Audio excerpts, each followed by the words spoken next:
बेटियां अगर चाह ले तो वो दुनिया जीत सकती हैं और बेटियां देश की बेटियों ने वक्त वक्त पर इसका परिचय भी दिया है। फिर वो चाहे जंग के मैदान की हो या खेल के मैदान की, हवा में उड़ान भरने की हो या फिर सड़कों पर रेस लगाने की, बेटियों ने हर बार ये सिद्ध किया है कि वो किसी भी मामले में किसी से कम नहीं है। ऐसा ही दो बेटियां हैं जम्मू के उधमपुर शहर की, जो आज न केवल अपने परिवार के लिए बल्कि उन तमाम लोगों के लिए एक मिसाल पेश कर रही हैं जो बेटियों को बेटों से कम समझते हैं। आखिर क्या है जम्मू की इन बेटियों की कहानी, देखिए इस रिपोर्ट में।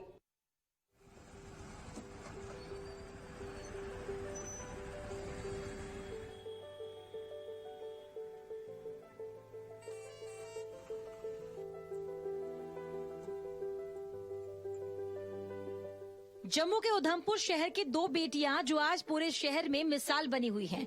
दोनों बेटियां न सिर्फ अपने परिवार का पालन पोषण कर रही हैं, बल्कि उन लोगों को भी आईना दिखा रही हैं जो बेटियों को बेटों से कम समझते हैं। मामला दरअसल जम्मू के उधमपुर शहर के शक्ति नगर का है, जहां कोरोना महामारी के दौरान स्कूल बंद होने से निजी स्कूल बस चालक की नौकरी चली गई, जिससे उनके परिवार की आर्थिक स्थिति काफी खराब हो गई।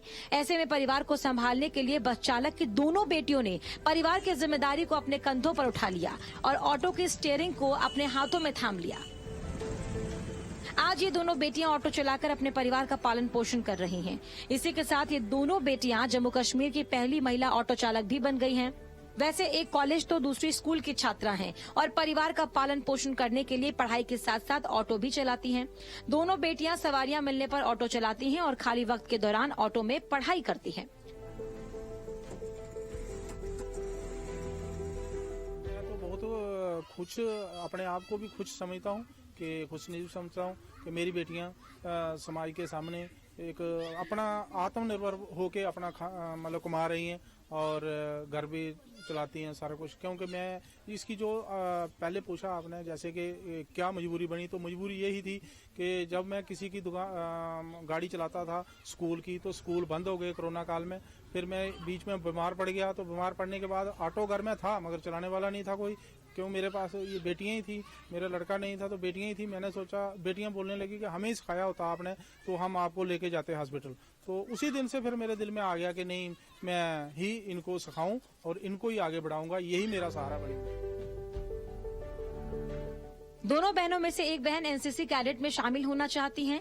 उसने बताया कि दोनों बहनों का सपना सेना में शामिल होकर देश की सेवा करना है। उससे पहले घर की जिम्मेदारी भी है। एक बहन बनजीत ने कहा कि सेना में भी चालकों की जरूरत होती है, इसके लिए वो प्रयास कर रही हैं। उम्मीद है कि एक दिन कामयाब होकर मिसाल कायम करेंगी। पिता की माने तो उन्होंने खुद ऑटो चालक होने के बावजूद बेटियों को ऑटो चलाने की अनुमति दी और बेटियों को समझाया कि लोगों की परवाह किए बिना अपना काम करे, किसी की बातों की तरफ ध्यान नहीं देना है। उनके दिमाग में प्रधानमंत्री नरेंद्र मोदी की तरफ से किए गए आह्वान बेटी बचाओ बेटी पढ़ाओ की बात रहती है। उन्होंने कहा कि बेटियों का आत्मनिर्भर बनना बेहद जरूरी है। जम्मू कश्मीर से रईसवानी की रिपोर्ट, नेटवर्क 10।